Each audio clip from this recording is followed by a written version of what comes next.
Hey guys, today I wanted to talk about my experience with progesterone, so Prometrium and Endometrin.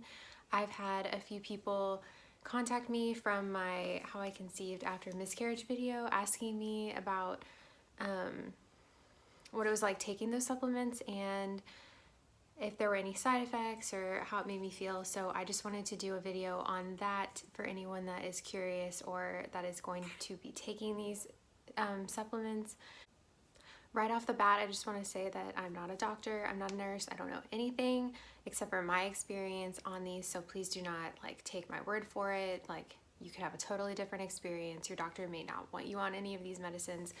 These are drugs that I took to help me on my fertility journey after having multiple miscarriages. So the first drug that I took was progesterone, and it was called Prometrium. And at first they just started me on 100 milligrams a day, and that was it. And then they realized that was too low. That was before I went to the fertility clinic. So that was what I was taking the second I ovulated. And then once I went to the fertility clinic, they started me on 600 milligrams. So I did 200 milligrams 3 times a day, and I took it orally, and they thought that would be enough. Then after my blood draws every other day, they realized it was not enough, so then they started to have me do them as a suppository vaginally.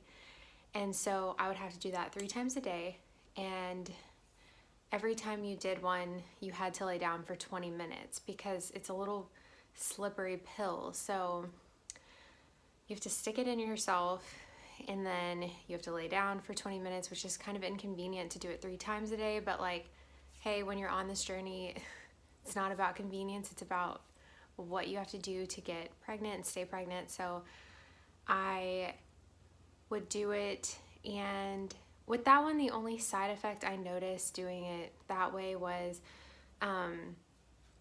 it's like a little yellow round pill, and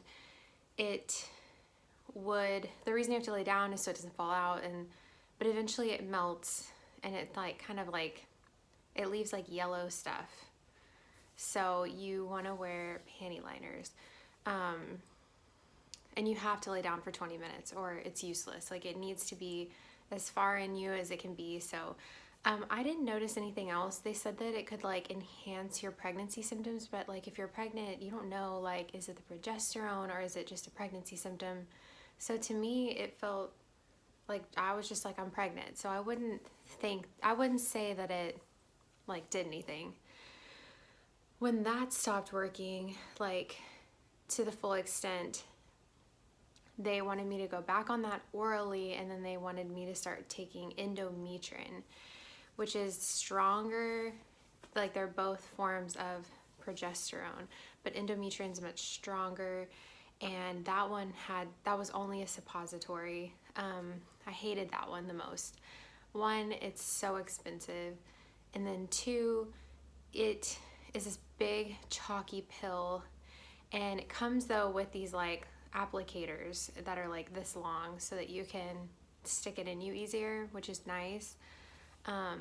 Those you have to lay down for 30 minutes after. So I only did those twice a day, thankfully. So 1 in the morning and 1 in the evening. I think that's what I did. I already forgot. I'm pretty sure I did it twice a day. I think I did it. Maybe I only did it once a day.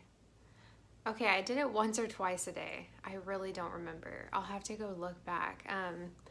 But so it was easy to stick it in, and then you just lay there for 30 minutes. The issue with that one was it was more uncomfortable. I don't know, I felt like my area down there was irritated. It was dry.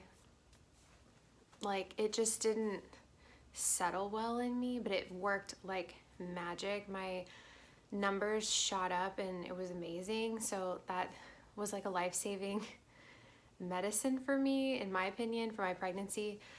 But it's not enjoyable. That's the only way I can say it. I didn't notice anything else.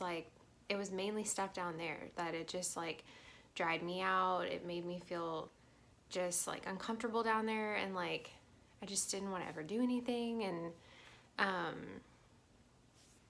that one I did stop at 12 weeks though. So if you get on that one, you're not going to be on it for a long time. Usually you just do it for 12 weeks or however long, and then they take you off of it. And then I just stayed on the progesterone, so the Prometrium, the oral one.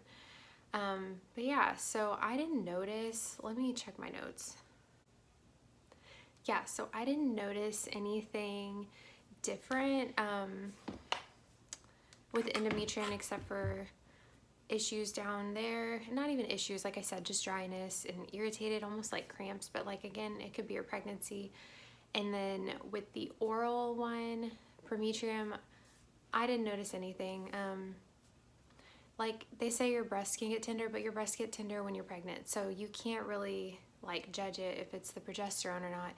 And your body would naturally be producing these hormones. So you would be feeling that way regardless.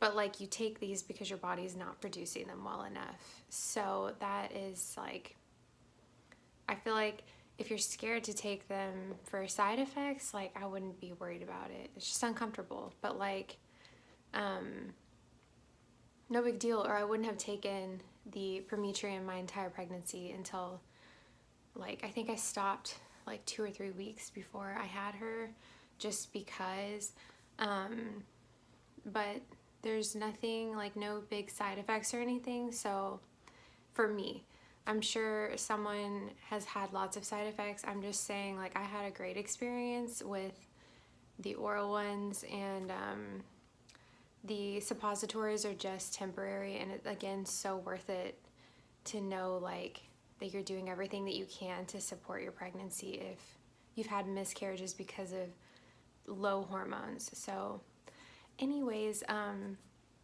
let me know if y'all have any more questions about that. I'm thinking about just maybe, I don't know, filming like a vlog or something a little more fun than this, but I don't know, we'll see. It's so hard because my husband works home all day, that's why I'm in my room. But anyways, let me know if y'all have any questions, and I hope that your trying to conceive journey will go amazing and everyone gets their rainbow babies. And yeah, okay, we'll talk to you later. Bye.